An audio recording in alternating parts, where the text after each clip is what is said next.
일단은 오늘 내용은 이제 저희 딥러닝 저희 이제 챕터 1부터 3까지 저희가 대충 어느 정도 배워봤어요. 그래가지고 이제 그 딥러닝 프로젝트 사이클이 어떻게 진행되는지 한번 쓱 보고 그 다음에 저희가 마지막에 이론 이거 PPT 끝난 다음에 코딩하고 마무리를 하도록 하겠습니다. 그래서 오늘 주제는 이제 딥러닝 프로젝트의 어떤 전반적인 청사진을 같이 보는 걸로 해볼게요. 잠시만요. 이거 세팅 좀 단일 페이지. 오케이. 일단은 그 시작하기에 앞서서 이 저자가 되게 강조하는 말이 있는데 이 딥러닝을 개발하는 게 되게 경험에 의존하는 경향이 엄청 큽니다. 그러니까 뭐냐면 이제 어떤 이론으로 증명이 이렇게 되는 그런 게 아니라 그냥 어떤 반복적인 어떤 실험을 통해 가지고 그냥 이렇게 해보니까 그냥 이렇게 됐다 이런 식으로 이해를 해주셔야 돼요. 그래가지고 이게 왜 그렇지? 라고 하는 거에 대한 어떤 합당한 이유가 없을 수도 있습니다, 딥러닝에서는. 그래가지고 그 점 참고를 해주시고요. 일단은 그 딥러닝 모델을 저희가 이제 뭐 만들 텐데 그 만들고 나서 그 모델을 평가를 해야 돼요. 그래가지고 이게 성능이 뭐 어떤지 이런 거를 다 체크를 해봐야 되잖아요. 그래서 이제 그 성능을 이제 보기 위해서 그 성능을 체크하는 그 지표들이 여러 개 있는데 그 중에서 제일 유명한 거는 정확도예요. 왜냐하면 우리가 이제 딥러닝 모델로 분류 작업을 하는데 이게 분류가 제대로 됐는지 안 됐는지 이렇게 두 가지 경우로서 판단을 할 수 있잖아요. 그래가지고 그거를 이제 정확도라고 하는 개념으로 우리가 이해를 할 수 있습니다. 그래서 정확도는 이제 뭐 공식 보면 아시겠지만 너무 당연하죠. 전체 표본수 중에서 이제 어떤 모델이 정답을 맞힌 횟수, 이렇게 개수 이렇게 해가지고 정확도를 계산을 할 수 있어요. 여기까지는 쉽죠? 근데 이제 정확도가 좀 문제가 있습니다. 뭐냐면 뭐 예를 들어서 제가 예시를 하나 만들었는데 지금 여기 보시면 이제 총 이 호랑이가 15마리 있고요. 그 다음에 뭔지 모르겠는데 참새가 한 마리 있네요. 그래가지고 총 16마리가 이렇게 있습니다. 근데 내가 어떤 모델을 만들었는데 이 모델은 그냥 묻지도 따지도 않고 그냥 전부 호랑이라고만 내뱉는 모델이에요. 오케이? 근데 모델을 돌려가지고 이런 데이터를 집어 넣었습니다. 그랬더니 정확도가 93.75가 나왔어요. 이거 숫자로만 가면 되게 어때요? 93.75가? 훌륭합니다. 그쵸? 되게 높죠? 이거 보면 오 성도 오 좋대는데? 뭐 이렇게 생각할 수 있죠? 근데 이제 제가 만든 모델은 그냥 무조건 호랑이라고 내뱉는 모델이었잖아요. 그래가지고 굉장히 이 정확도 측면에서 보면 엄청 문제가 있는 거라고 볼 수 있죠. 그쵸? 그래서 이제 이거를 그러니까 이게 제가 위에서는 이제 어떤 동물의 분류 사례로 말씀을 드린 건데 사실 이거 말고 이제 현실적인 걸로는 이제 보통 발병 확률로 생각을 하면 좀 더 쉬울 수도 있어요. 뭐냐면 이게 사람이 병 걸릴 확률이 되게 낮잖아요. 그래가지고 그냥 냅다 그 사람은 병에 걸리지 않습니다라고 다 그냥 판단해 버려도 그냥 정확도가 99.999가 나오는 거예요. 되게 문제가 있는 거죠. 그 사람이 병이 있는지 없는지를 구분하는 게 되게 중요한 건데.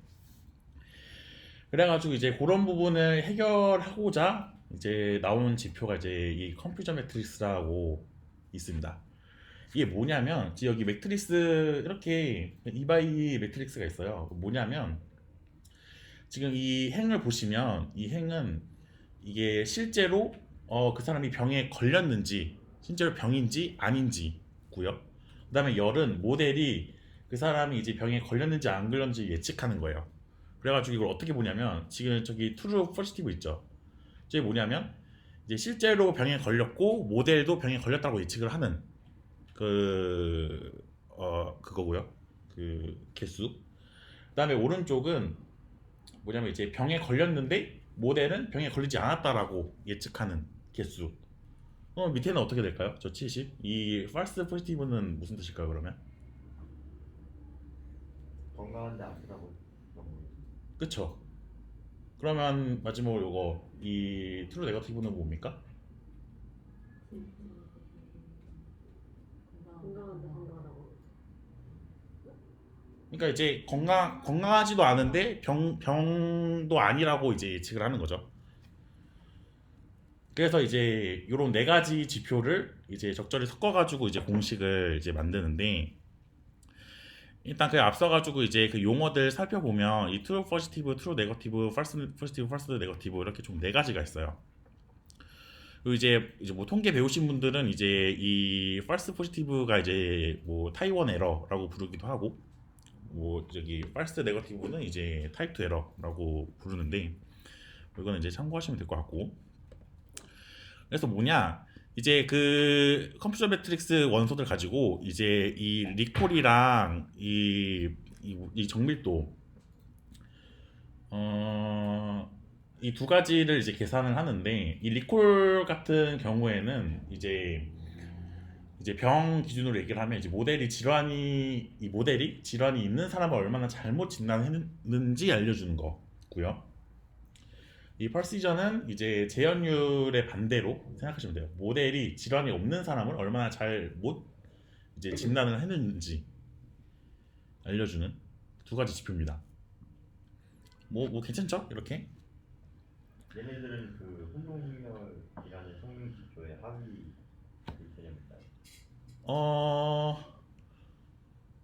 이 홍동인결의 원소를 가지고 이렇게 지표를 만들었다고 보시면 돼요. 보시면 우리가 정확도는 그냥 맞춘 거잖아요. 그냥 이 병이 걸린 사람은 걸렸는지 안 걸렸는지. 근데 이거는 이제 네 가지 경우라고 보시면 될 것 같아요. 이렇게. 네, 일단 그렇고요. 그래서 이제 정밀도랑 재현율은 뭐 이게 어떤 태스크에 따라서 달라요. 뭐 이게 병이 예를 들면 어떻게 설명해야 되나? 이 병에 사실 걸렸는데 그 걸리지 않았다고 판단하는 게 굉장히 위험하잖아요. 뭐 이제 뭐 그런 경우에는 이제 그 뭐냐 재현율에 좀 더 집중을 해야 되는 거고 뭐 이제 뭐 다른 경우에는 이제 정밀도가 또 집중을 해야 되는 경우가 있고 뭐 그런 거죠. 네 그렇고요. 근데 이제 그 두 개를 이제 그 짬보시는 게 있어요. 그 재현율이랑 이제 정밀도를 짬보시는 게 이제 이 F 스코어라고 하는데 이거 보시면 그냥 이제 정밀도랑 재현율의 이제 그 조합 평균이라고 보시면 돼요. 그래가지고 이제 분모는 더하고 이제 분자는 2 곱한 다음에 서로 곱하고 이런 식으로. 그래서 이제 여기 밑에 보시면 이제 뭐 클래시피어 A, B가 이제 모델 A랑 모델 B인 거죠. 모델 A 같은 경우에는 이제 이 펄시전이 이제 95%고 이제 리콜이 90%예요. 그래가지고 이것만 봤을 때는 잘 모르겠는데 만약에 어떤 단 하나의 지표로만 보자면 이제 F 스코어로 딱 계산을 하니까 이 B보다는 A가 뭔가 좀 더 나은 거죠. 평균적으로. 그래가지고 이제 이 정밀도랑 재현율을 둘 다 놓치고 싶지 않을 때는 이제 F 스코어를 쓰고 뭐 아니면 이제 뭐 방금 이제 예시로 들었던 어떤 병이 그 병을 걸렸는데 안 걸렸다고 하는 경우를 피할 때는 이제 뭐 이렇게 성능 지표를 이제 다른 걸 써야겠죠. 근데 보통 F 스코어를 많이 쓰긴 해요. 이렇게 성능 지표가 그렇게 이제 네 가지 있었어요. 그 정확도 제일 첫 번째는 정확도고 그 다음에 이제 그 리콜 재현율 그리고 이제 그 정밀도 펄시전 그 다음에 마지막으로 이제 F 스코어 이렇게. 그리고 이제 그 성능 지표를 정했으면 이제 저희가 모델을 결정을 해야 되는데 이 모델을 결정할 때 우리가 베이스라인이라는 말을 써요. 이게 뭐냐면 어떤 기본적인 신경망을 일단 먼저 기본적인 신경을 일단 만드는 거예요. 만들고 일단 한번 돌려본 다음에 그 다음에 이제 그 성능을 개선을 조금씩 해나가는 거거든요. 이 딥러닝 프로젝트가. 그래가지고 그 성능을 점점 개선시키기 전에 일단 모델을 일단 한번 만들어 보는 거예요. 모델을 먼저 설정을 합니다. 그래가지고 이 저자가 이 모델을 어떤 거를 그 베이스라인으로 모델을 어떤 거를 설정을 해야 되는지를 이제 이렇게 표현해 줬는데 뭐 MLP 뭐 아니면 CNN, RNN 뭐 이렇게 이제 딥러닝 어떤 모델들이거든요. 기본적인 구조들 이런 것 중에 이제 어떤 신경망을 써야 될지 뭐 이런 것도 이제 골라야 되고 그다음에 우리가 이제 한 3주, 2주, 3주 뒤에 이제 배울 건데 욜로라고 하는 거랑 SSD라고 하는 어떤 기법이 있어요. 그래서 이런 물체 인식 기법을 적용을 할지 말지, 그리고 뭐 식량망의 층수 뭐 몇 개로 할지, 뭐 활성함수 뭐 렐로 쓸지, 뭐 리퀴렐로 쓸지, 뭐 엄청 많잖아요. 뭐 이런 것들도 결정을 해야 되고, 뭐 최적화 알고리즘도 결정해야 되고, 뭐 규제화 기법도 뭐 드랍아웃이나 뭐 이제 레귤레이션 같은 것도 쓸지 말지, 이런 것들을 이제 다 결정을 하는데, 이런 것들 이제 베이스라인에서 이제 어느 정도 틀을 잡고 이제 조금씩 조금씩 수정을 해나가는 거죠. 그렇고 이제 근데 이게 되게 설정할 것들이 되게 많잖아요. 그래가지고 그러면 이제 어떻게 해야 되나 보면, 이제 논문에 보면 그 사람들이 이제 논문 저자들이 그 어떻게 하면 성능을 좋게 나와야 하는지 수많은 실험들을 했을 거 아니에요. 그래가지고 실험을 해보니까 대체적으로 어떤 좋은 것들이 있는 거예요. 예를 들면 최적화 알고리즘은 보통 이제 아담이 제일 좋거든요. 그러니까 이제 대부분의 태스크에서 굉장히 좋은 성능이 있고, 뭐 규제화 기법에서 뭐 드랍아웃도 굉장히 성능이 뭐 대부분의 경우는 괜찮고, 이제 이런 것들이 있으니까 이런 것들이 이제 베이스라인에서 이제 꾸겨 넣는 거죠. 그리고 이제 이 전이학습이라는 개념도 있는데, 이거는 뭐냐면 더 나아가서 이 어떤 모델을 미리 학습을 이미 시켜놓은 거예요. 미리 시켜놓고 그거를 우리가 다른 작업에 이렇게 재활용을 한다라고 보시면 돼요. 그래가지고 이 트랜스퍼라는 게 뭔가 약간 제가 느끼는 걸로는 약간 그 가중치들이 이렇게 약간 이렇게 복사된다는 느낌? 이렇게 쓱 그렇게 이해하시면 좋을 것 같아요. 요거는 이제 다다음 주에 저희가 재밌게 실습하면서 공부를 해볼게요. 그래서 이제 저희가 일단 실습을 할 때 어떤 모델을 쓸 거냐면, 이제 이게 알렉스넷이라는 이제 그 아키텍처에 조금 살짝 변형된 거라고 보시면 돼요. 이 알렉스넷이 원래는 이제 그 논문에서는 이렇게 두 개의 이제 부분으로 되어 있거든요. 왜냐하면 제가 저번 수업에도 설명을 잠깐 해드렸었는데, 그 알렉스넷 저자가 이제 실험을 돌리려고 하는데 이제 너무 그 뭐냐 그 GPU 성능이 좀 많이 필요하다 보니까 그 GPU를 병렬로 연결을 할 수밖에 없어가지고, 그래가지고 이제 저 덩어리를 이렇게 두 개로 나눈 건데 논문에서는. 근데 이제 지금은 너무 시대가 많이 잘 발전됐으니까 이제 GPU 하나만으로도 어느 정도 할 수 있어가지고, 그래서 그거를 이제 두 개짜리 이제 하나로 이제 이렇게 만든 어떤 변형된 알렉스넷 모델이라고 보시면 되고요. 근데 이제 보시면 이제 중요한 거는 알렉스넷은 이제 이 컴브 레이어가 이제 이렇게 5개가 있고, 그다음에 PC 레이어가 이렇게 3개 있는 모습을 볼 수가 있어요. 이게 큰 특징입니다.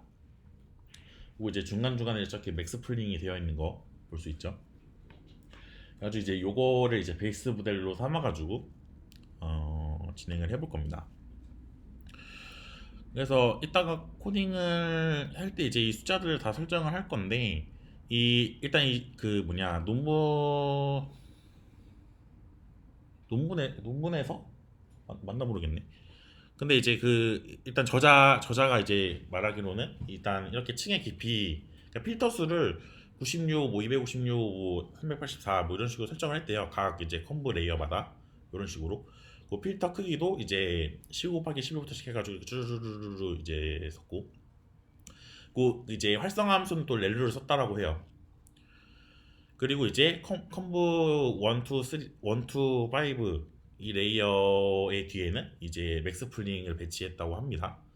그 다음에 이제 PC 레이어 6이랑 7의 뉴런 수는 이제 이렇게 되고, 네, 마지막에 PC 레이어는 이제 뉴런 수는 1000개인데, 이게 왜 1000개냐면 그 알렉스넷으로 어떤 분류를 하려는 게 최종 목적이 뭐냐면 그 클래스 1000개짜리, 그러니까 1000개짜리를 분류를 하는 거예요. 클래스가 1000개인 거를 이제 1000개 중에 이제 맞추는 거죠. 그리고 이제 소프트맥스 활성화 함수를 사용해가지고 진행을 했다고 합니다.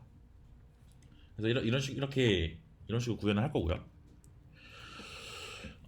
그리고 이제 학습 데이터 관련해서 점검을 한번 해보면, 저희가 이제 학습 데이터를 이제 분할을 해요. 왜 분할하냐면 이제 학습을 시키기 위한 데이터랑, 그 다음에 그 학습을 해가지고 나온 그 모델을 최종적으로 성능이 얼마나 나오는지 이제 테스트를 할 때 쓸 이제 데이터 이렇게 해서 두 가지로 나누거든요. 근데 이제 이거는 뭐 당연히 이해되시죠? 테스트할 때 이제 모델 성능 체크해야 되니까. 근데 제일 중요한 점은 이제 이 테스트 데이터를 학습에 사용해서는 당연히 안 되고요. 당연하죠. 이거 학습에 사용하면 얘는 사실 이제 모르는 데이터라고 취급을 해야 되는데 얘를 학습에 사용하면 이제 얘는 아는 데이터가 되어버리는 거기 때문에 제대로 이제 평가가 안 되겠죠. 네, 플러스로 이제 테스트 데이터는 웬만하면 딱 한 번 사용해야 돼요. 두 번 사용할 때부터는 이제 그 이 테스트 데이터 셋에 약간 평행이 됩니다. 왜냐면 이 테스트 셋으로 어떻게 한 번 딱 성능을 체크를 했어요. 그럼 결과가 이렇게 나오겠죠. 그걸 보고 이게 성능이 좀 안 나왔는데 하고서는 이제 모델을 막 수정해가지고 다시 그 테스트 셋으로 평가를 해요. 그럼 뭐 성능이 뭐 높게 나오거나 낮게 나오거나 뭐 그러겠죠. 그럼 높게 나오면 뭐 그거를 써야지 하는데 사실 그 성능은 이 테스트 셋에 대해서만 그 성능이 나온 거잖아요. 근데 이제 만약에 실제로 다른 데이터가 만약에 들어오면 그 성능이 안 나올 수가 있는 거니까. 그래가지고 일반화를 이제 잘 하려고 할 때는 이제 테스트 데이터 셋은 무조건 한 번 써야 됩니다. 그래서 이제 여기 말하는 게 이제 이 모델이 처음 접하는 데이터를 이용해서 이제 모델에 편향되지 않은 일반화 성능을 이제 평가를 해야 돼요. 이게 제일 중요한 점이었고, 그리고 이제 검증 데이터라는 게 나오는데 이거는 이제 트레이닝 셋에서 이제 살짝 일부분을 또 떼어요. 분할을 해가지고 이제 사용을 하는데 이 검증 데이터셋은요 그 여러분들이 하이퍼 파라미터를 수정을 이제 조금씩 할 거잖아요. 그래서 이제 그 하이퍼 파라미터에 대해서 성능이 얼마나 나오는지를 이제 체크를 할 때 씁니다. 이거는 이제 코드 예시가 뒤에 있는데 일단은 이거 먼저 살펴보면 이 훈련을 하는 과정을 이제 이 슈도코드로 나타내는 거거든요. 근데 뭐 별로 어렵지는 않고요. 뭐냐면 이제 각 에포크마다 이제 이 훈련 데이터셋에 대해서 이 밑에 세 줄을 이제 반복을 합니다. 이게 한번 학습을 할 때마다 이제 역전파를 한번 싹 해가지고 가중치를 수정을 하고 그 다음에 이제 훈련 데이터를 대상으로 이제 모델의 정확도와 오차를 계산을 해요. 그리고 이제 검증 데이터를 이렇게 이제 에포크마다 다 한 다음에 그 다음에 이제 검증 데이터로 넘어가서 이제 이 정확도랑 오차를 계산을 해가지고 이제 그 지표가 나오게 됩니다. 그래서 이제 코드를 보시면 아니 코드랜다 그 코드 결과가 이렇게 나오는데 학습을 하다 보면 보시면 그냥 로스랑 이 ACC가 뭐냐 어커런시예요 정확도. 그래가지고 얘는 이제 학습마다 이렇게 찍혀서 나와요. 그리고 이제 이 앞에 이 발 VAL 붙은 거는 이제 밸리데이션의 줄임말입니다. 얘 같은 경우는 이제 검증 데이터셋에 대한 거라고 보시면 돼요. 그래가지고 지금 에포크가 이게 증가할 때마다 이렇게 갱신되는 거 볼 수 있죠. 오케이. 그리고 이제 저자가 이제 이 데이터셋을 어떻게 잘 분할을 할 수 있을까에 대한 조언을 나누는데 또 전통적으로는 이제 7대3의 비율로 나눈다고 해요. 근데 이제 요즘 같은 경우는 이제 데이터셋이 워낙 크니까 그냥 1%를 써도 상관없다라고 이제 얘기하는 경우도 있습니다. 근데 이제 이거 같은 경우에는 그냥 뭐 이미지가 뭐 천만 장, 뭐 백만 장, 천만 장 뭐 이럴 때 그럴 때 1%라도 엄청 큰 수죠. 그럴 때 쓰는 거지 뭐 데이터가 뭐 몇천 개, 뭐 몇만 개밖에 없으면 좀 1%는 좀 되게 위험한 거죠. 그렇게 참고하시면 될 것 같고 그 다음에 이것도 되게 중요한데 이거 놓치는 분들이 많아요. 이 데이터셋이 그러니까 이제 그러니까 학습 데이터셋, 검증 데이터셋, 테스트 데이터셋 그 세 가지가 이제 비슷하게 분포를 갖고 있는지를 꼭 확인을 해야 돼요. 이게 나중에 뒤에 이제 고물량 시프트에서 한 번 더 다루긴 할 텐데 뭐냐면 이제 뭐 이게 해결하는 방법 자체는 그냥 데이터셋이 있으면 그 무작위로 막 섞어가지고 이제 그걸로 이제 훈련 데이터, 검증 데이터, 테스트 데이터셋을 나누면 되거든요. 그러면 이제 무작위로 이제 섞였다라는 가정하에 무작위로 뽑았으니까 분포도 당연히 비슷하니까. 근데 이제 그렇지 않으면 이게 평가가 되게 이상하게 나와요. 그러니까 이런 거죠. 이게 그 나눌 때 우리가 인구 그 사람을 가지고 그냥 대충 한번 이렇게 나눠보려고 해요. 근데 이게 나누다 보니까 훈련 데이터셋에는 젊은 층의 사람들만 들어가 있고 테이트 데이터셋에는 이제 그 노년층 사람들만 들어가 있는 거예요. 그러면 되게 분포가 엄청 달라진 거죠. 그러면 이제 성능 체크할 때 되게 문제가 생기니까 이제 그 골고루 이제 섞어야 되고 섞여 있는지 그런 것도 이제 체크를 이제 해야 됩니다. 오케이. 그 이제 데이터 전처리 단계가 있는데 이제 데이터를 그렇게 쪼갰으면 이제 전처리를 해야 되거든요. 전처리가 이제 여러 가지 과정이 있는데 일단 이 이미지 처리에서는 필요한 경우에는 이제 회색조 이미지로 변환을 합니다. 왜냐면 이제 컬러 이미지 같은 경우에는 이제 거의 뭐 산술적으로도 3배 정도 더 용량도 크고 이제 메모리도 많이 잡아먹으니까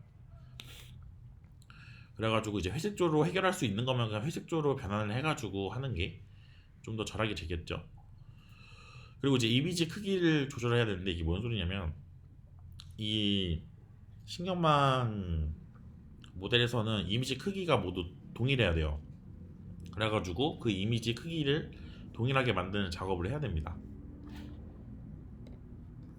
그 다음에 이제 데이터 정교화가 있는데 이게 이제 이 데이터 셋에서 그러니까 비슷한 분포를 계속 갖고 있어야 된다라는 거예요. 이거를 쉽게 얘기하면 뒤에 있나? 예. 일단은 지금 이 데이터 정교화가 지금 이런 식으로 사진 보면 이런 식으로 진행이 되는데 저렇게 그냥 나이브한 데이터가 있어요. 그럼 저기서 이제 평균을 뺍니다. 그러면 이렇게 맞춰지겠죠? 그럼 여기에서 이제 그 스탠다드 데비에이션으로 이제 나눠요. 그러면 이제 이게 정교화가 이렇게 된 거거든요. 이렇게 정교화를 되면 학습 시간이 엄청 대폭 그 짧아집니다. 그래서 뭐 결론 뭐냐 그 전처리 할 때 이렇게 정교화 이제 꼭 하시라는 말씀을 드리는 거고요. 그리고 이제 또 이제 이론적으로 좀 보면 이제 이게 저 왼쪽이 이제 정교화가 됐을 때 어떤 그 경사라고 보시면 되고 오른쪽은 이제 정교화가 안 되어 있을 때 경사라고 보시면 되는데 지금 왼쪽 같은 경우에는 정교화가 되어 있어가지고 저 최저점까지 이제 쭉쭉 밀고 가요. 근데 이제 정교화가 안 되어 있으면 이런 식으로 되게 지그재그로 움직이면서 최저점에 다가가게 됩니다. 그래가지고 이제 되게 동선 낭비가 심하죠. 동선 낭비가 심하다는 거는 이제 학습 시간이 되게 오래 걸린다라는 말이 똑같습니다. 그래서 정교화를 꼭 해야 된다라고 보시면 되고 이건 이제 인풋 데이터에 대해서 정교화를 하는 건데 나중에 뒤에서 보면 그 인풋 데이터가 이제 그 레이어들을 점점 지나갈 거 아니야 히든 레이어들을 그쵸? 그러면 그 히든 레이어 간에도 또 이제 정교화를 해주는 기법이 있어요. 그 이제 뒤에서 이제 설명해 드릴게요. 아무튼 이거는 이제 인풋 데이터에 대해서 그 정교화를 하는 거고요. 그리고 이제 이 과대적합 관련해서도 한번 체크를 해보면 여기 이미지 보시면 지금 제가 이거 설명 제가 지금 반대로 적었는데 지금 오른쪽이 오버피팅이고 왼쪽이 언더피팅이에요. 그래서 이제 왼쪽 같은 경우에는 너무 단순하게 나눠놨기 때문에 성능이 잘 안 나오는 거고 오른쪽은 너무 이제 데이터에 맞춰지다 보니까 성능이 안 나오는 모습 볼 수 있고요.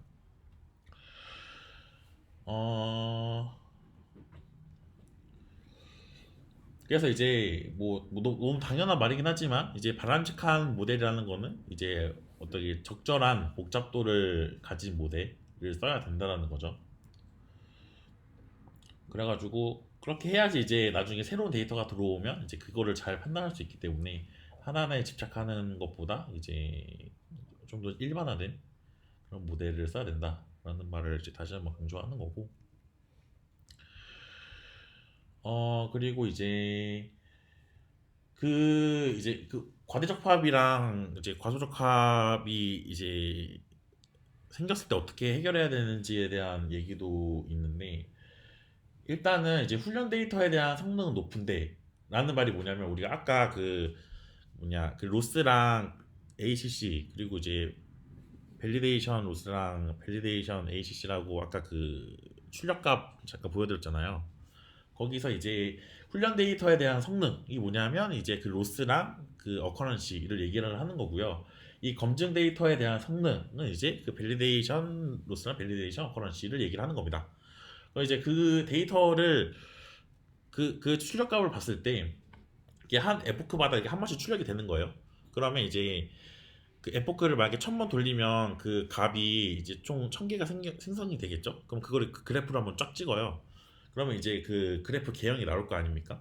그럼 이제 그거 보고 판단을 하는 건데 이 훈련 데이터에 대한 성능은 높은데 검증 데이터에 대한 성능이 어떻게 상대적으로 좀 낮으면 과대적 합을 일으키고 있는 가능성이 되게 높아요.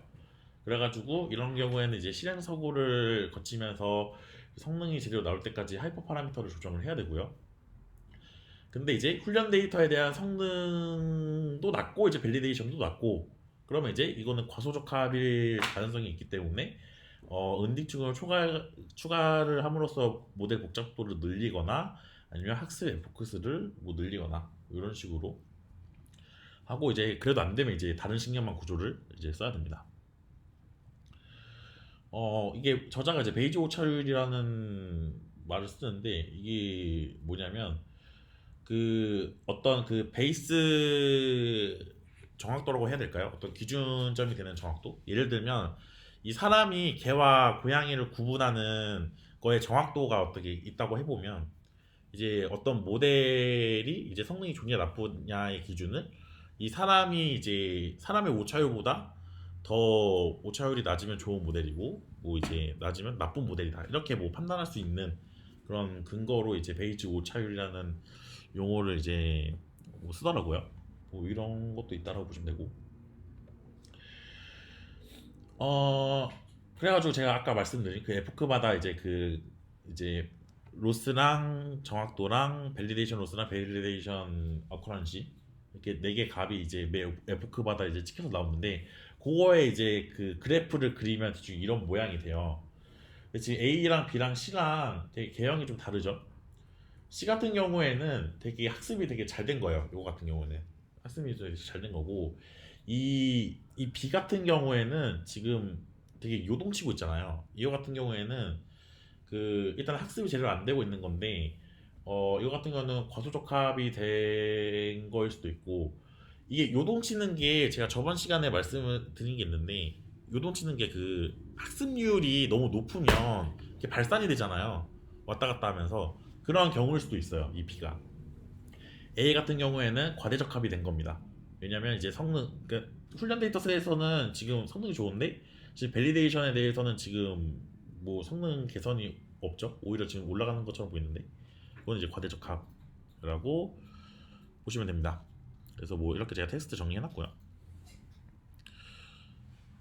그리고 이제 과소적합일 때는 이제 데이터가 더 필요하지 않을 수도 있어요. 이거 같은 경우에는 이 B 같은 경우에는 일단은 데이터가 문제가 아니라 모델의 복잡도가 문제이기 때문에 그거가 문제라서 이제 지금 데이터보다는 모델 그 복잡도를 좀 개선을 더 해야 되는 부분인 거죠. 이거 이따가 이제 실습할 건데 이 케라스라고 하는 그 모듈을 가지고 저희가 실습을 할 거거든요. 그래서 이제 파이썬에서 이제 이 모듈 임포트하는 이제 문법이 있는데 이거는 뭐 이 문법은 다 이해되시죠? 여러분? 이게 지금 프롬 임포트는 지금 이 임포트 뒤에 있는 저 모듈 안에 그 프롬 뒤에 있는 거를 가져오겠다라는 아니죠 그 반대지 그 프롬 뒤에 나오는 모듈에서 지금 임포트 뒤에 있는 어떤 객체 아니면 클래스 함수를 가져오겠다는 소리예요. 괜찮죠? 그래서 이제 뭐 케라스랑 이제 매플립으로 이제 그래프 찍을 때 저런 식으로 이제 쓰겠다는 거고요. 그 다음에 이제 데이터셋을 생성을 할 때는 이거 같은 경우는 그냥 예시로 데이터셋을 그냥 만든 거거든요. 그래가지고 이거는 뭐 샘플 뭐 1000개를 만들어가지고 그 임의로 만든 거고 그다음에 밑에는 이제 이 저거 투 카테고리컬이라는 저 메소드는 이제 원한 인코딩을 하겠다라는 소리예요. 원한 인코딩은 제가 저번 주에 설명드렸죠. 그리고 이제 데이터 분할은 그 훈련 셋, 테스트 셋, 검증 셋 이거 나누는 거를 얘기를 하는 건데 여기에서 이제 트랜스시나 테스트 셋으로 이제 이런 식으로 대충 나눈 거고요. 근데 이거는 되게 데이터가 잘 어떻게 좀 섞여 있다라는 가정하에 이런 식으로 한 거고요. 보통은 이제 이렇게 그냥 하시는 경우도 있고 만약에 이제 데이터가 이렇게 잘 섞여 있는지가 좀 불안하다 싶으면 사이킨런에 그 트레인 테스트 스플릿이라고 하는 메소드가 있거든요. 이제 보통 이제 그거를 좀 더 많이 씁니다. 아무튼 이제 이런 식으로 이제 분할을 하고 근데 제일 중요한 게 이제 모델 구성을 하는데 모델 구성하는 코드가 이렇게 돼요. 이 보시면 이제 이 스킨셜이라고 하는 클래스를 만드는데 저게 뭐냐면 이제 뭐 모델을 그 모델 레이어가 이렇게 여러 개 있잖아요. 그걸 이제 천천히 이제 쌓아가는 형식으로 코드를 짜요. 그래가지고 이제 저 시킨설이 이제 이렇게 쌓겠다라고 이제 알려주는 거라고 좀 보시면 될 것 같아요. 아니면 그 이렇게 쌓기 위한 상자를 만든다라고 보시는 게 좀 이해가 될 것 같아요. 상자를 만들었으면 이제 거기에다가 이제 레이어를 쌓아야겠죠. 그래가지고 이제 댄스 레이어를 이렇게 이제 두 개를 추가하는 모습이에요.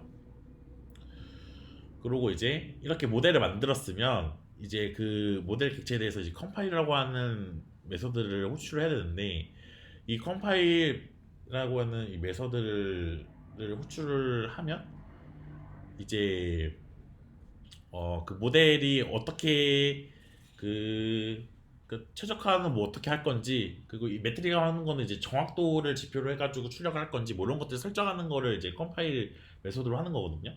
그래가지고 뭐 그런 것들을 이제 컴파일 메소드로 설정하고 이제 나중에 이제 비트라고 하는 함수를 호출하면 이제 학습이 되는데 그 전에 이제 저 서머리라고 하는 함수를 부르면 그 모델이 어떻게 그 코드가 짜여졌는지 그 모델 구조를 한번 보여줘요. 그래서 이거 보시면 아까 이제 여기 코드 보면 그러니까 댄스 레이어를 지금 두 층 쌓았잖아요. 그걸 이제 서머리 함수를 부르면 이제 이런 식으로 이제 출력이 되면서 이렇게 그 모델의 그 쉐이프랑 파라미터 수 이런 것들이 이제 지켜져 가지고 이렇게 나오게 됩니다. 여기까지는 뭐 어렵지 않죠? 그리고 이제 모델 학습을 시킬 때는 이제 저렇게 이제 fit라고 하는 함수를 써가지고 학습을 시키고요. 여기서 이제 트랜스시랑 그거에 대한 라벨도 다 뚜꿔 넣고 그다음에 밸리데이션 데이터도 이제 이렇게 넣어가지고 진행을 하고 그다음에 에포크랑 이제 이 벌버스 같은 경우에는 이게 출력하는 형태를 지정하는 거라고 보시면 돼요. 뭐 이 0, 1, 2 이렇게 세 가지가 있는 걸로 알고 있는데 지금 0 같은 경우에는 아예 출력을 안 하는 거고 뭐 1이면 뭐 정상적으로 출력 뭐 2 같은 경우에는 뭐 간략하게 출력 뭐 이런 식으로 이해하시면 되는데 저거는 이제 그 텐서플로우 홈페이지 들어가가지고 한번 확인해 보셔야 되는 부분이에요. 그냥 1이라고 설정하셔도 무방합니다. 뭐 모델에 그렇게 뭐 성능에 뭐 영향을 가는 그런 건 아니에요. 그러고 이제 모델을 평가를 할 때는 저기 이제 그 evaluate 함수를 호출을 해가지고 이제 평가를 할 수가 있습니다. 아주 이런 식으로 이제 진행을 해요. 그리고 이제 마지막으로 이제 모델이 학습이 잘 됐는지 안 됐는지 그래프를 이제 찍는데 여기서 주의할 거는 이제 이 히스토리라는 거에 그 위에 잠깐 코드 보면 지 모델 피팅을 해가지고 결과값을 히스토리라고 하는 변수에다 집어넣었죠. 그러면 모델을 학습시키고 나면 이제 그 모델 객체 안에 히스토리라고 하는 그 프로퍼티가 있는데 거기에 이제 이 뭐냐 그 아까 매트릭으로 설정한 값들이 이제 저장이 돼요. 뭐냐면 이제 그 정확도 이런 게 값들이 다 저장이 된다고 보시면 돼요. 그래가지고 얘를 가져와가지고 이렇게 그 플로팅을 한 거라고 보시면 됩니다. 이것도 이따가 실습을 해볼 겁니다. 그리고 이제 그렇게 지금까지 한 게 그냥 베이스 모델을 만들어가지고 그냥 한번 돌려본 거예요. 오케이? 그렇게 해가지고 성능이 나왔으니까 그거를 이제 좀 더 개선을 해야겠죠? 그래가지고 그 개선하는 거는 이제 이 뭐 정확도나 아니면 로스의 개형을 보고 좀 더 성능 향상이 필요하겠구나 뭐 아니면 뭐 필요 없겠구나 뭐 이런 걸 이제 판단을 하는 거죠. 그래서 이 성능이 이제 좋게 안 나온 거예요. 그래가지고 이제 이 튜닝을 좀 하는 건데 일단은 딥러닝은 그 엄청 많은 데이터가 필요합니다. 그런데 이제 데이터를 뭐 저자가 이제 또 강조하는 게 데이터를 뭐 추가하면 뭐 당연히 좋죠. 근데 이제 데이터를 수집하는 거에 비용적인 한계가 또 있기 때문에 이제 그런 트레이드오프도 잘 조정을 해야 되는 거고. 그래서 이제 저자가 이러한 판단 기준으로 데이터를 데이터 포함해가지고 어떻게 파라미터를 수정할지 이야기를 하는데 뭐 한 번씩 읽어드리면 뭐 훈련 데이터에 대한 성능이 이제 납득할 만한 수준인지 확인을 하고요. 그리고 이제 근데 이 첫 번째 이제 납득할 만한 수준인지 확인하는 거는 아까 그 베이지 오차율 얘기를 했었잖아요. 사람의 오차율보다 더 좋은지 나쁜지 그게 될 수도 있고 아니면 내가 경진대회에 나가는데 나는 무조건 1등을 할 거야 하면 이제 납득할 만한 성능이 이제 거기 대회 이제 선두주자를 달리고 있는 사람의 오차율이겠죠. 그것보다 이제 더 잘 나와야 우승을 하니까. 뭐 그런 식으로 이제 개인적으로 판단해야 되는 거고. 그리고 이제 훈련 데이터 정확도나 검수 데이터 정확도를 시각화하여 관찰을 합니다. 우리 아까 여기 지금 이게 관찰을 한 이런 식으로 그래프 찍어봐야 된다라는 거고요. 그리고 이제 그거 개형을 보고 이제 과소적합인지 과대적합인지 판단을 해가지고 그거에 맞게 우리가 진행을 해야 된다라고 보시면 됩니다. 그래서 뭐 요 그림 같은 경우에는 그냥 저자가 이제 하이퍼 파라미터 튜닝에 대해서 좀 설명을 쉽게 하고자 넣은 그림인데 뭐냐면 이제 뉴럴 네트워크 그 모델이라고 보시면 돼요. 이거 지금 이 조정하는 거. 그래가지고 러닝 데이터, 에포크, 히든 유닛, 뭐 미니 비치 사이즈 이게 진짜 다 하이퍼 파라미터잖아요. 그래가지고 이런 거를 이제 조금씩 조절해 나가면서 이제 하이퍼 파라미터를 튜닝하고 성능을 개선을 한다라고 이제 설명을 합니다. 그런 식으로 되게 여러 번 실험을 하면서 이제 판단을 하는 거죠.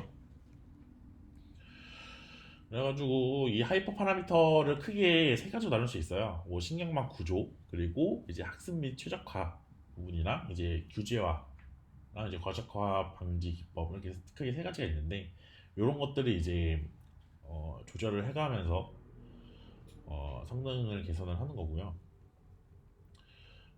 신경망 구조를 살펴보면 이 모델이 일단 데이터셋을 딱 보고 지금 첫 번째 같은 경우에는 되게 데이터셋이 단순하잖아요.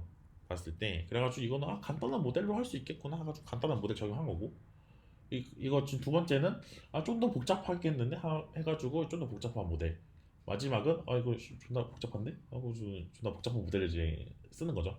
이런 것들 이제 데이터를 좀 살짝 살펴봐가지고 얼마나 복잡하게 해야 될지 뭐 그런 것들 좀 판단해가지고 먼저 때려 넣는다라고 보시면 되고요. 아무튼 이제 신경망의 깊이랑 폭, 그러니까 이제 층수랑 유형 개수를 이제 적절하게 설정해야 된다라는 거고. 그래서 또 말하는 게 일반적으로 검증 데이터의 오차가 개선되지 않을 때까지 은리층의 누련을 계속 추가해도 된다고 해요. 근데 이제 뭐 당연한 말이긴 하지만 또 그렇게 추가를 하면 그만큼 또 학습을 또 다시 해야 되고 되게 계산 비용이 복잡해지잖아요. 또 무거워지니까. 그래가지고 이제 그런 부분 트레이드 오프니까 뭐 적절하게 뭐 써라 이런 얘기 하는 거고. 활성함수의 종류. 근데 이거는 뭐 그냥 렐로 쓰시면 되고요. 렐로 쓰고 뭐 렐로 잘 안 나오면 그냥 리키렐로 쓰시고 가장 중요한 거는 이제 분류를 할 때는 맨 마지막 PC 레이어에 이제 소프트맥스 활성함수를 무조건 써야 된다라는 거. 분류할 때는 왜냐면 소프트맥스가 이제 확률로서 나오는 거기 때문에 그 부분만 주의해 주시고 그리고 이제 하이퍼 파라미터가 되게 여러 개 있잖아요. 그럼 내가 어떤 것부터 건드려야 될까라고 했을 때 이 딥러닝의 대가인 요슈아 벤지오라는 교수님이 계시거든요. 이분이 얘기한 게 자기가 하나만 파라미터를 설정할 수 있다면 나는 카스미로부터 수정할 거다라는 얘기를 합니다. 이제 그만큼 이제 학습률이 되게 중요하다는 거죠. 그래가지고 이제 뭐 그런 얘기를 하는 거고. 그래서 이제 이미지 보시면 뭐 이런 식으로 학습률이 점점 이 스텝에 따라서 이제 점점점 그 이 최적화된 웨이트로 접근하는 거 볼 수 있는데, 저렇게 이제 경사법으로 이제 진행이 되는데, 이제 학습률에 따라서 저 이제 러닝 스텝 보폭이 결정이 되는 거고요. 그리고 이제 또 저자가 말씀해 주시는 게 이 상적 학습률이라는 게 있는데, 뭐냐면 그냥 학습을 딱 한 번 딱 해가지고 최적적으로 가는 딱 그 오묘한 그 학습률이라고 해야 되나? 그러니까 한마디로 이게 그 뭐냐 그 홀인원 한다라는 느낌으로 이해하시면 될 것 같아요. 한 번 학습 딱 했더니 기가 막히게 이제 최적화된 이제 가중치로 딱 간 거죠. 근데 뭐 이런 경우는 그냥 완전 뭐 말도 안 되는 경우고, 이제 보통 이제 이런 식으로 이제 조금씩 조금씩 학습해가지고 최저점 다가가는 거가 이제 저희가 보통 진행하는 방식이고요. 근데 이제 어 학습률 너무 크면 보폭이 크니까 이런 식으로 이제 그 최저값을 지나쳐 버리는 경우가 생길 수가 있고요. 그리고 근데 그것보다 너무 커버리면 이제 발산해 버리는 경우가 생깁니다. 그래고요. 어, 그래서 이제 이게 그 로스랑 에포크 그래프인데, 이제 그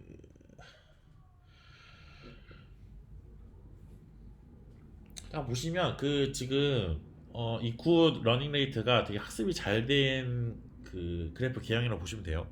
그리고 이제 러닝 레이트가 너무 높으면 지금 이런 식으로 지금 이 초록색깔 선이 지금 어떤 상황인 것 같아요? 초록색깔 선, 초록색깔 그래프.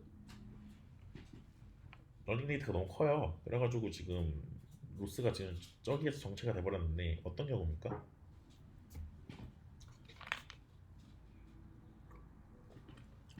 어렵나요? 그럼 우리 저기 파란 색깔부터 볼까요? 저 베리 하이 러닝 레이트 저거 어떻게 된 거예요? 저거는 그쵸, 발산해버린 거죠. 포크 진행하는 그 로스가 하늘을 뚫고 지나가는 거 볼 수 있고요. 그 다음에 이제 그냥 그 하이 러닝 레이트를 보시면, 저 같은 경우에는 지금 전역 최소점을 지나가지고 그냥 지역 최소점으로 가버린 거예요. 저거는 이해되시죠? 그래가지고 지금 지역 최소점으로 그냥 수렴해버린 거고요. 그리고 저 로우 러닝 레이트 같은 경우에는 이제 뭐 학습은 뭐 되긴 하지만, 이게 지금 이 빨간색 그래프가 좀 더 이렇게 넓게 뭐 펼쳐지는 느낌이라고 해야 되나? 왜냐면 그 엄청 느린 거니까. 그래가지고 지금 보라색 같은 경우에는 너무 느려가지고 지금 그 동일한 에포크 대비 성능이 좀 잘 안 나오는 거고, 그래가지고 이제 적절한 러닝 데이트 설정을 하면 빨간색처럼 이렇게 이쁘게 나온다 라고 보시면 됩니다. 이해됐죠? 이 학습률 설정을 어떻게 해야 되냐 하고 보시면, 보통 이제 0.1, 0.01, 0.001 이제 이런 식으로 설정을 해요. 네, 그렇고요.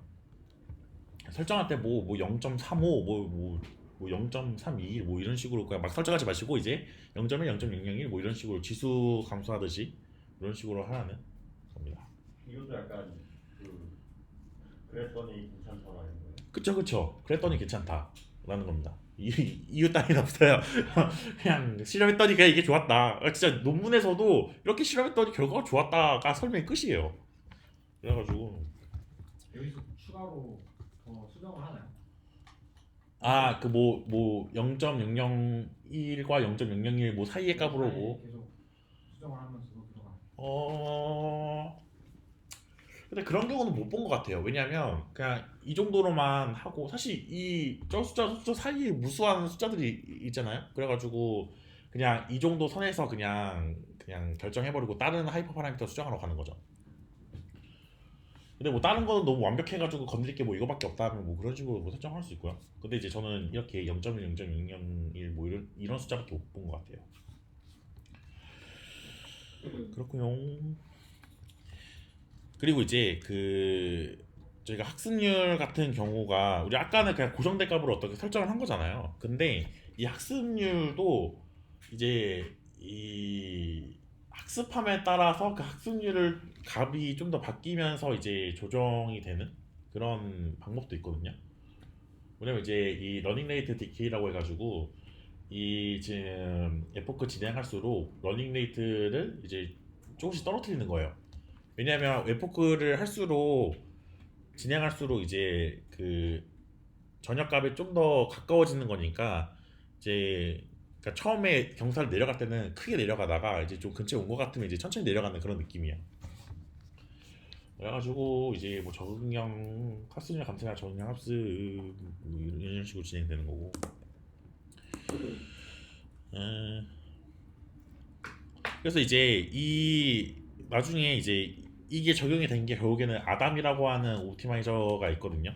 그거는 이제 이 학습률 감소율을 결정을 보통 하는데 어 일단 설명이 나오면 그때 한번 좀 언급을 해볼게요. 그러니까 아담이라고 하는 게 그냥 학습률 자체를 결정하는 게 아니라 또 감소율을 이제 결정을 한다고 보시면 되겠습니다. 그리고 이제 뭐 미니 배치 크기도 이제 하이퍼 파라미터죠. 이 지금 보시면 이 배치 경사는 그냥 그 데이터 전체를 그냥 한 번 쓴 거고 이 확률적 경사화법은 그냥 데이터 딱 하나를 뽑아가지고 쓰는 거거든요.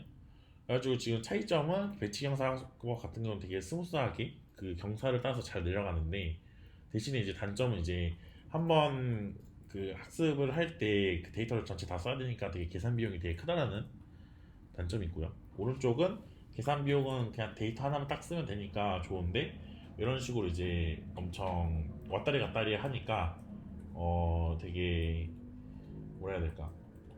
되게 그 뭐냐 저녁값 근처에서 되게 놀고 있는 경우가 뭐 있다고 해요. 그래가지고 이거 두 개에 대한 절충으로 이제 미니 배치를 쓰는 거고 이제 배치 사이즈라고 하는 그 뭐냐 그 파라미터에다가 이제 값을 적절하게 보통 32, 64 뭐 이런 식으로 숫자 넣어가지고 학습을 합니다.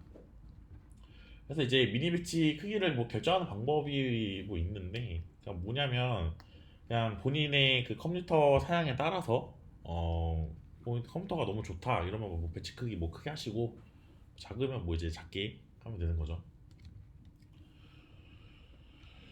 어 그리고 이제 이게 최적화 알고리즘의 어떤 뭐 발전 에? 저 마치가. 예, 예. 예. 아니야, 지금 목이. 아 그래요? 지금 하고 끄는 건데. 그잖아요. 다시. 이제 이 그림 같은 경우에는 이제 최적화 알고리즘의 어떤 발전 방향이라고 보시면 되는데 처음에 이제 그레디언트 디센트가 있었어요. 저렇게. 근데 저 그레디언트 디센트는 이제 데이터를 한꺼번에 다 써야 되는 게 문제였죠. 그래가지고 다시 나온 게 이제 확률적 경사화법이라 해가지고 데이터 하나만 쓰는 거. 근데 이제 이거는 되게 진동하다 보니까 이제 이 스텝 방향이랑 뭐 스텝 사이즈에 따라서 이제 모멘텀이나 이제 이 아담그레드라고 하는 방법이랑 해가지고 뭐 이렇게 되게 여러 가지가 있는데 이제 보시면 이제 아담이라고 하는 거 요게 이제 이 스텝 방향이나 스텝 사이즈를 모두 동시에 이제 적절하게 개선시킨 거라서 이제 이 아담이라고 하는 걸 쓰고요. 가끔 이제 나담이라고 하는 거를 쓰는 것 같은데 이것도 사실 그 뭐냐 논문에서 뭐 어떤 거는 뭐 아담 썼다, 뭐 나담 썼다, 뭐 이러는데 뭐 그거에 쓴 이유를 뭐 보면 그냥 그거 썼더니 성능이 좋았다. 보통 이렇게 끝내는 경우가 많습니다. 그래서 일단 뭐 아담 쓰시고 뭐 성능이 이상하다 싶으면 나담 쓰시면 되는 방향으로 하시는 게 스트레스 덜 받으실 것 같아요.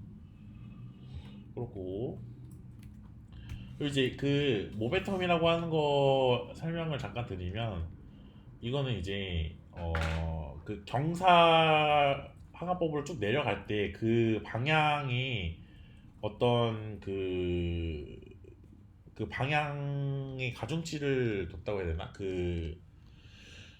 이게 물리학적으로 보면 이렇게 가속도가 붙잖아요. 그 방향으로 계속 가려는 성질을 이제 이 경사항법에다가 추가한 거고 보시면 돼요. 그래가지고 이 엉뚱한 방향으로 튀는 거를 막아주는 역할을 합니다. 모멘텀이라는 게. 그래가지고 이제 엉뚱함으로 튄다라는 거는 이제 진동하는 거. 아까 그 확률적 경사가법도 엄청 지그지그 했잖아요. 이제 그런 거를 이제 좀 더 이제 방향의 일관성 있게 해준다라고 보시면 될 것 같고요. 그래서 뭐 수학적 원리로는 뭐 지금 뭐 수식 뭐 이렇게 블라블라 적혔는데 그 두 번째 보면 이제 저희 속도항이 추가가 됐다라고 보시면 될 것 같습니다. 그리고 이제 아담이라고 하는 거 이건 이제 적응형 모멘트 예측의 약자라고 하는데 뭐 말은 이렇고 사실 이제 이건 뭐 코드를 보시면 이제 이런 식으로 쓰는데 근데 보통 이 저기 적혀 있는 저 값들이 이제 그 디폴트 매개 변수로 보통 주어지기 때문에 그냥 아담 그냥 갖다 쓰시면 돼요. 그래서 이제 러닝 레이트만 이제 값을 조금씩 바꾸면서 하시면 됩니다. 이 베타 1이랑 베타 2는 그냥 그 공식에 있는 그 어떤 하이퍼 파라미터인데 논문에서는 이제 베타 1을 뭐 0.9, 베타 2 0.999라고 설정하는 게 제일 성능이 괜찮았다 라고 나와가지고 그냥 이렇게 계속 쓰는 거라고 보시면 됩니다. 그렇고요.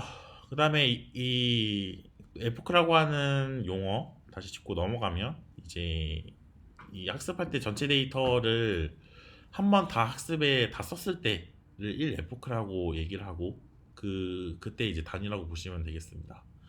그래서 에포크 횟수가 많을수록 이제 신경망이 학습 데이터에 있는 특징들을 더 많이 학습을 할 수 있습니다. 그래서 뭐 에포크 숫자가 많으면 그 데이터를 뭐 그 데이터에 대해 과대적합이 되는 위험이 있겠죠. 그래가지고 나오는 이 그래프가 뭐냐면 지금 이 밸리데이션 에러가 이제 중간부터 해가지고 올라가잖아요. 이게 지금 에포크를 너무 많이 하다 보니까 그 데이터를 다다들 외워가지고 과대적합이 된 거죠. 그래가지고 지금 밸리데이션은 올라가는데 트레이닝 에러는 지금 내려가는 모습의 이제 데이터 개형을 볼 수 있는데 보통 이제 교수님들은 이 그래프 그리라고 한 다음에 어디가 오버피팅이고 어디가 언더피팅인지 보통 그렇게 물어보시더라고요. 그래가지고 뭐 추가적으로 이제 어디가 가장 좋은 그 에포크 수냐라고 보면 여기 밸리데이션 에러에서 그 올라가는 부분 있잖아요. 올라가는 부분의 직전 저기 한 미분값이 0이 나오는 저기 그 극소점 저 부분의 에포크 수를 설정하시면 좋은 성능이 나온다라고 보시면 되는데 근데 이제 그게 있어요. 이게 우리가 학습을 시킬 때 사실 이게 그 학습을 시키면서 이 값들이 이제 데이터가 찍히면 그래프로 이렇게 찍히는 건데 근데 사실 이 에포크를 처음에 7번 에포크로 학습을 시켰어요. 그러면 사실 이 7번 에포크 전에 있는 값만 알고 이후 값은 사실 모르잖아요. 그쵸? 그러니까 사실 여기는 그냥 아예 모르는 그 개형이에요. 그래프를 그리면 그래가지고 그래서 사실 이 뭐냐 요 점을 이제 찾는 게 중요한데 이 점을 찾기 위한 방법이 되게 여러 가지가 있는데 그 중에 하나가 이따가 이제 그 나올 텐데 어느 순간 이제 밸리데이션 에러가 높아지는 경우가 있거든요. 그러면 그때 딱 그냥 학습 자체를 그냥 멈춰버려요. 그러니까 에포크 수는 한 뭐 10,000번으로 설정을 해요. 그러다가 에포크를 한 11번 정도 하고 그 다음에 12번 에포크를 돌리니까 밸리데이션 에러가 올라갔네 하면 이제 그 전에 에포크 수만큼 학습된 그 가중치를 불러와가지고 이제 그거를 이제 쓰는 방식으로 진행을 합니다. 네, 그렇게 보시면 되고요.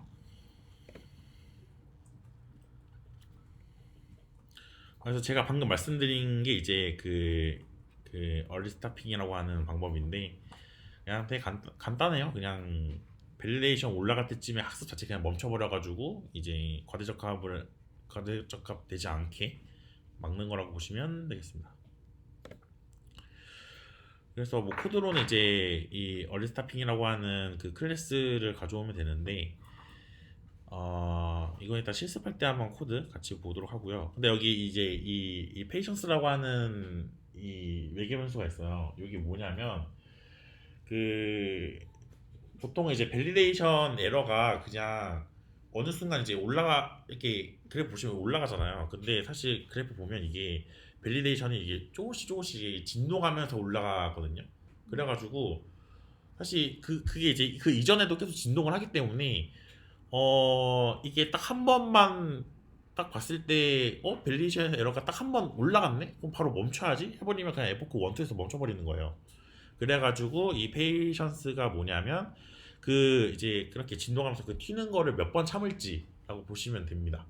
그래서 뭐냐면 내가 이 20이라고 설정을 했으면 이 밸리데이션 에러가 올라가는 거를 한 20번 참는다는 거예요. 20 에포크 정도. 근데 20 에포크 정도 참았는데 21 에포크 때도 밸리데이션 에러가 계속 올라가는 추세면 이제 멈추겠다라는 겁니다. 이렇게 이해하시면 될 것 같고요.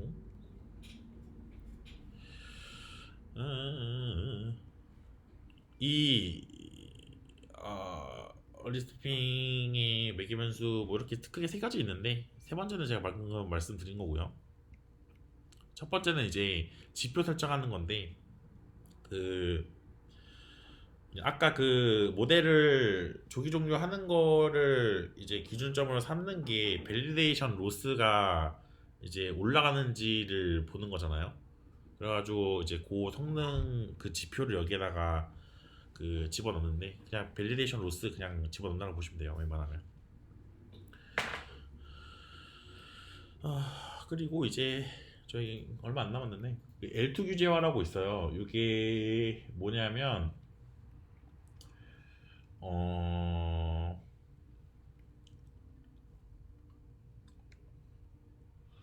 그냥 간단하게 말씀을 드리면 이제 이 오차함수에다가 규제와 항이라고 이 텀을 하나 추가를 해버리는 거예요. 텀을 추가를 해가지고 이 지금 보시면 이게 L2 규제화 같은 경우에는 저 규제와 항의 공식이 지금 이렇게 되거든요. 근데 보시면 지금 여기 가중치 값이 지금 제곱해가지고 들어가 있잖아요. 그래가지고 이게 지금 오차함수 항으로 들어가 버리니까 이 가중치의 변화에 좀 더 좀 민감해진 거죠. 오차함수가. 그쵸? 그래가지고 이제 좀 더 이제 그 가중치에 둔감하게 되는 그런 오차함수가 만들어지는 겁니다. 그래가지고 되게 뭐 둔감해진다라는 표현이 적절할 것 같은데, 그러니까 과대적합을 방지하는 기법이니까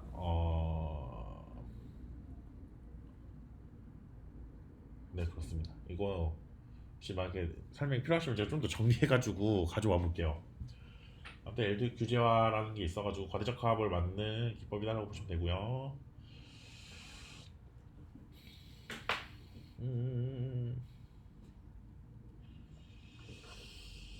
그래서 요거 코드로 나타내면 그 이제 댄스 레이어를 추가를 할 때 이 커널 레귤라이제이션에다가 이제 L2라고 하는 그 객체를 집어넣는데, 이것도 이따가 그 CNN 구현할 때 같이 한번 해볼게요. 그래서 뭐 규제항을 만들겠다는 소리고요. 람다 같은 경우는 이것도 하이퍼 파라미터인데 이 람다 값을 증가시켜가지고 뭐 그 과적합이 그러니까 규제와의 어떤 정도를 결정하는 하이퍼 파라미터라고 보시면 돼요. 네, 뭐 아무튼 그렇고 이 가중치 감쇄, 그러니까 L2 규제화가 이제 가중치 감쇄 역할을 하는 건데, 가중치 감쇄가 이제 뉴런의 역할을 상실시키는 방향으로 진행이 돼요. 그래서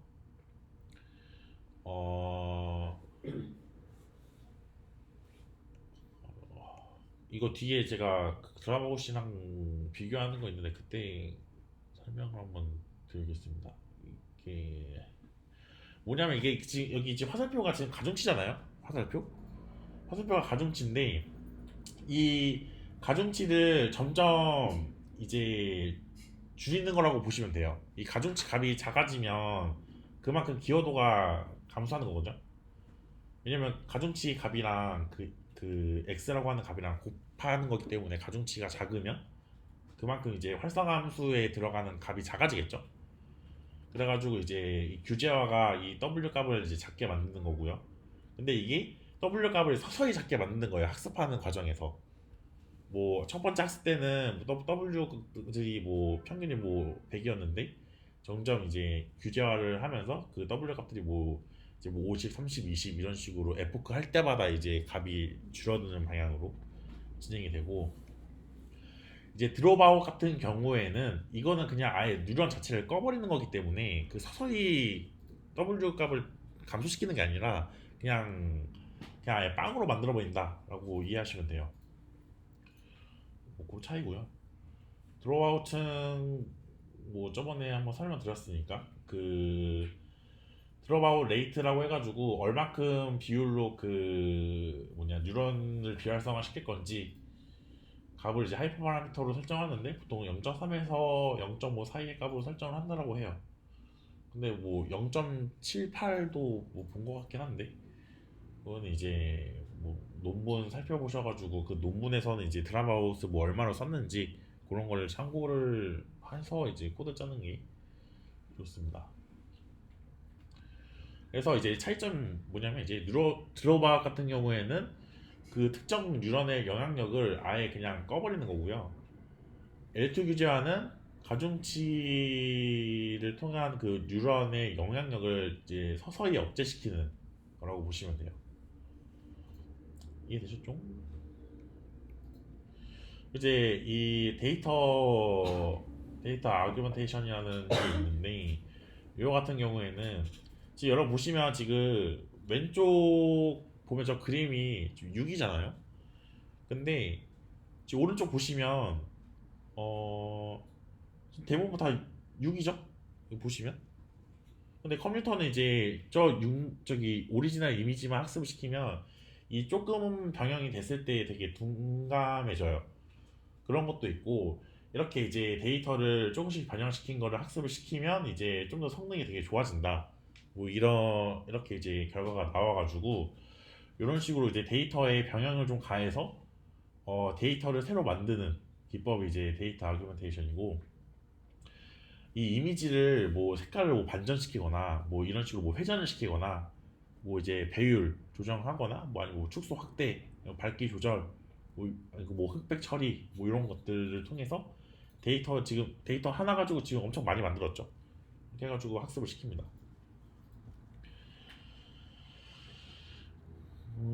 그렇고요. 그래서 이것도 어떻게 보면 일종의 규제화 기법으로 취급한다고 해요. 왜냐하면 이제 이 모델이 이제 특징 학습 중에 대상의 원래 모습에 대한 의존도를 되게 낮추거든요. 왜냐하면 오리지널 이미지만 학습하는 것보다는 이제 오른쪽에 이렇게 변형되는 걸 통해 가지고 이제 이 오리지널 말고 이상한 이미지가 들어왔을 때 잘못 판단하는 거에 대한 어떤 그 강건함을 좀 키워준다는 거죠. 그래서 뭐 결론은 이제 아규멘테이션을 하면 성능이 올라간다라고 보시면 되겠습니다. 근데 이제 그뭐 이론적으로는 그 이런 이미지를 다 만들어야 되는데 그냥 케라스 코드 한 줄이면 해결합니다. 이런 식으로 이제 이미지 데이터 제너레이터라고 하는 요거를 가져와 가지고 보시면 이제 뭐 수평으로 뒤집을 건지 뭐 수직으로 뒤집을 건지 뭐 이런 그 파라미터들이 있거든요. 이런 매개 변수들을 이제 뭐 트루 팔스 이렇게 해가지고 설정해가지고 뒤집는다는 게 예 어떤 이렇게랑 이렇게 그쵸 이게 데칼코마니처럼 이렇게 하는 경우 뭐 이렇게 숫자랑 뒤집으면 달라지잖아. 맞아, 그거 숫자 같은 경우에는 그게 또 그 음. 문제가 될 수 있어요. 그죠? 맞아요. 그 아까 보니까 그거랑 비슷하게 생겼는데 그거는 이거를 어떻게 만약에 저라면 그러면 이제 그 뒤집을 때 경우를 빼겠죠? 특히 6이랑 9는 뒤집으면 차이가 나니까. 실제로도 이게 뒤집으면 안 되겠구나라고 데이터에서 어떻게 판단이 들면 그 방법은 빼요. 근데 사실 뒤집는 거 말고 뭐 축소 확대 아니면 뭐 이게 어느 정도 이제 각도 뒤틀리는 거 이런 것 정도는 이제 이거 뭐 6이라는 숫자가 있는데 이거를 뭐 17도 기울여도 6이잖아요. 네. 뭐 이런 것 정도는 가능한데 이제 이렇게 뭐 아예 반대로 뒤집어 버리면 6이 9 돼버리고 이런 것들은 이제 오히려 모델 학습의 성능이 악화되는 경우가 발생할 수 있는 거죠. 그럼 이걸 그대로 이제 설정이 가능한 거예요? 그렇죠. 이렇게 설정할 수 있는데 딴 그- 것도 예, 각도도 예 각도도 그냥 다 설정할 수 있어요. 예.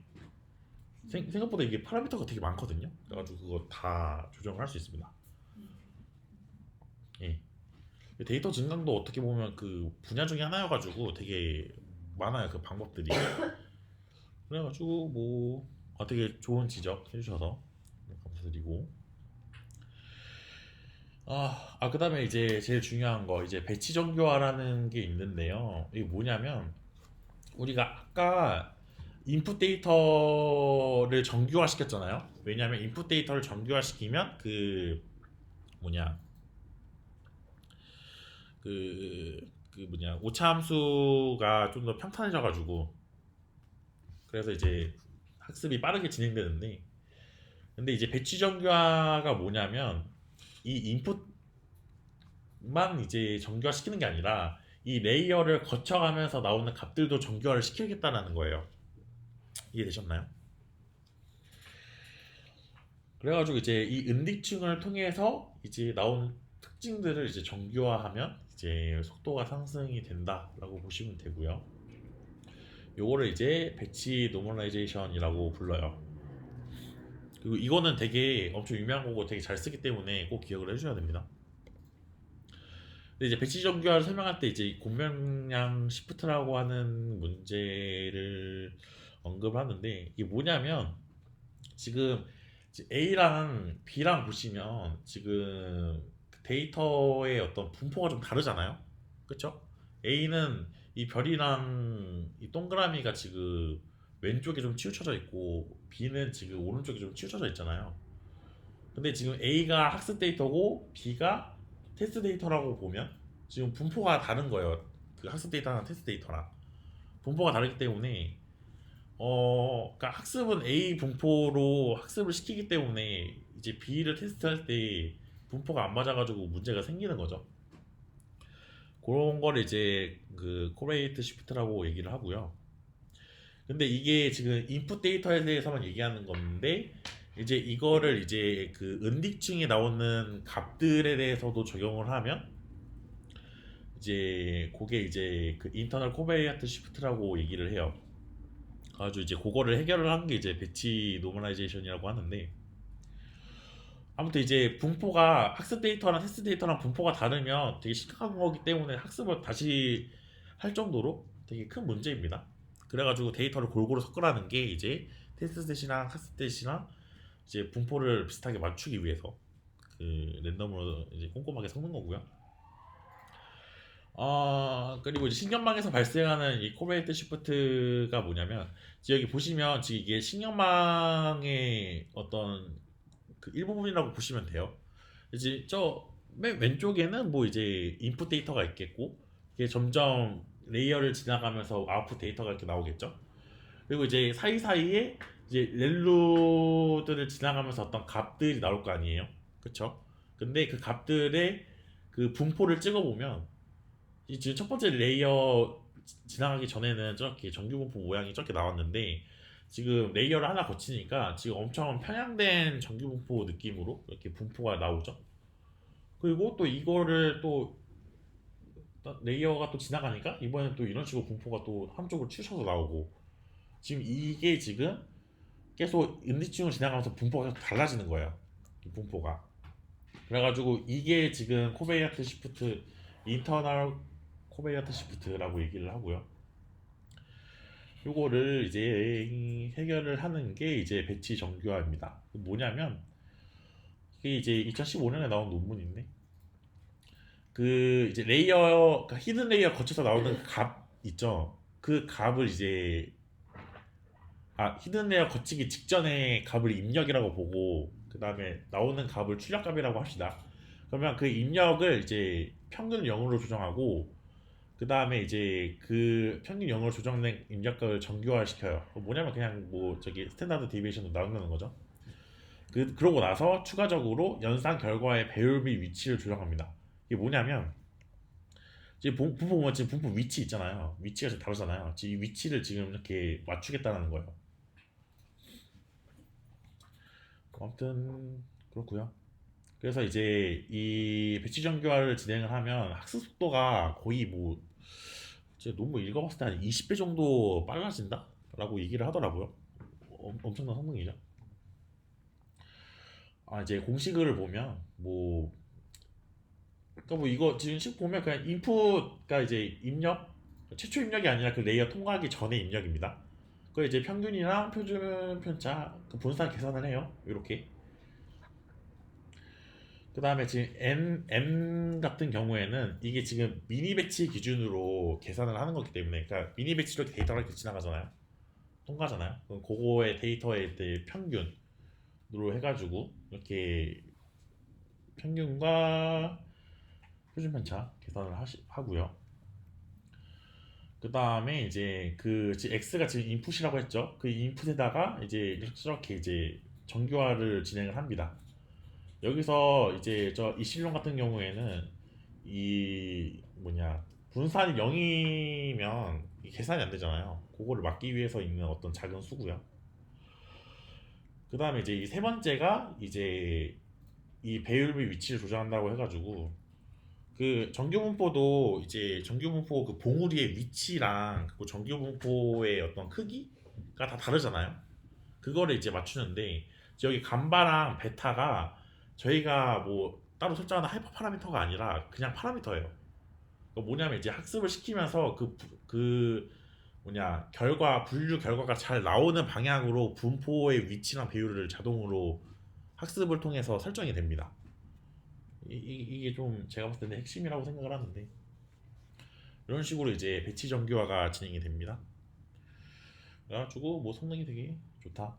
속도가 엄청 빨라진다 라고 보시면 돼요. 그리고 코드로는 지금 여기 보면 지금 댄스 레이어 이렇게 만들었잖아요. 이렇게 이제 에드 통해서 만들었으면 그 다음 줄에 저기 에드 해가지고 벤치 노멀라이제이션 그냥 객체를 그냥 꾸겨 넣습니다. 이렇게 그러면 끝나요. 그럼 배치 정교화가 진행이 됩니다. 그리고 이제 드롭아웃이나 뭐 이렇게 진행이 되는데 아무튼 배치 노멀라이제이션은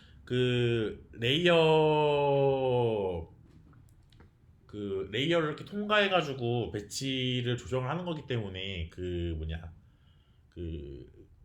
코드로 치면 이제 은딕 코드 만들었으면 그 다음 줄에 그 사이사이 이렇게 넣는다라고 보시면 돼요. 코드 위치를 보면. 그래서 이제 뭐 보시면 이게 댄스 레이어, 히든 레이어 하나 만들었으면 그 다음 줄에 저기 배치 노멀라이제이션 층을 만들어요. 그리고 이제 그 다음에 드롭 아웃 층을 만들고 그 다음에 두 번째 히든 레이어 만들고 벤치하고 그 다음에 또 히든 레이어 하나 또 만들고 이런 식으로 되게 번갈아 가면서 이제 코드를 작성한다라고 보시면 됩니다. 그래서 이제 이게 마지막 페이지 같은데 이제 배치 정교화가 진짜 중요해요. 그래가지고 요게 이제 학습 속도를 되게 크게 개선을 하고요.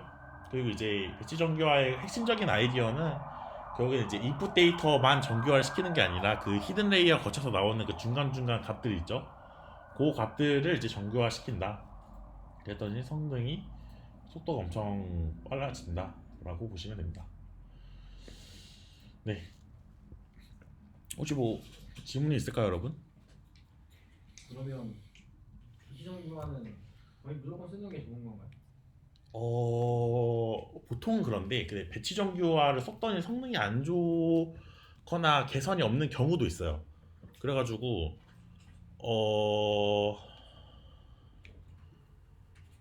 어떻게 보면 배치 정교화도 어떻게 보면 하이퍼 파라미터 중에 하나라고 보시면 될 것 같아요. 그게 넣었더니 성능이 그냥 뭐 개선이 안 되는 경우도 있고 개선이 되는 경우도 있고. 근데 이제 대부분의 경우에는 이제 학습 속도가 빨라진다라고 보시면 될 것 같습니다. 그냥 인풋 값의 정규화하는 것도 성능이 안 좋아지는 경우도 있고. 어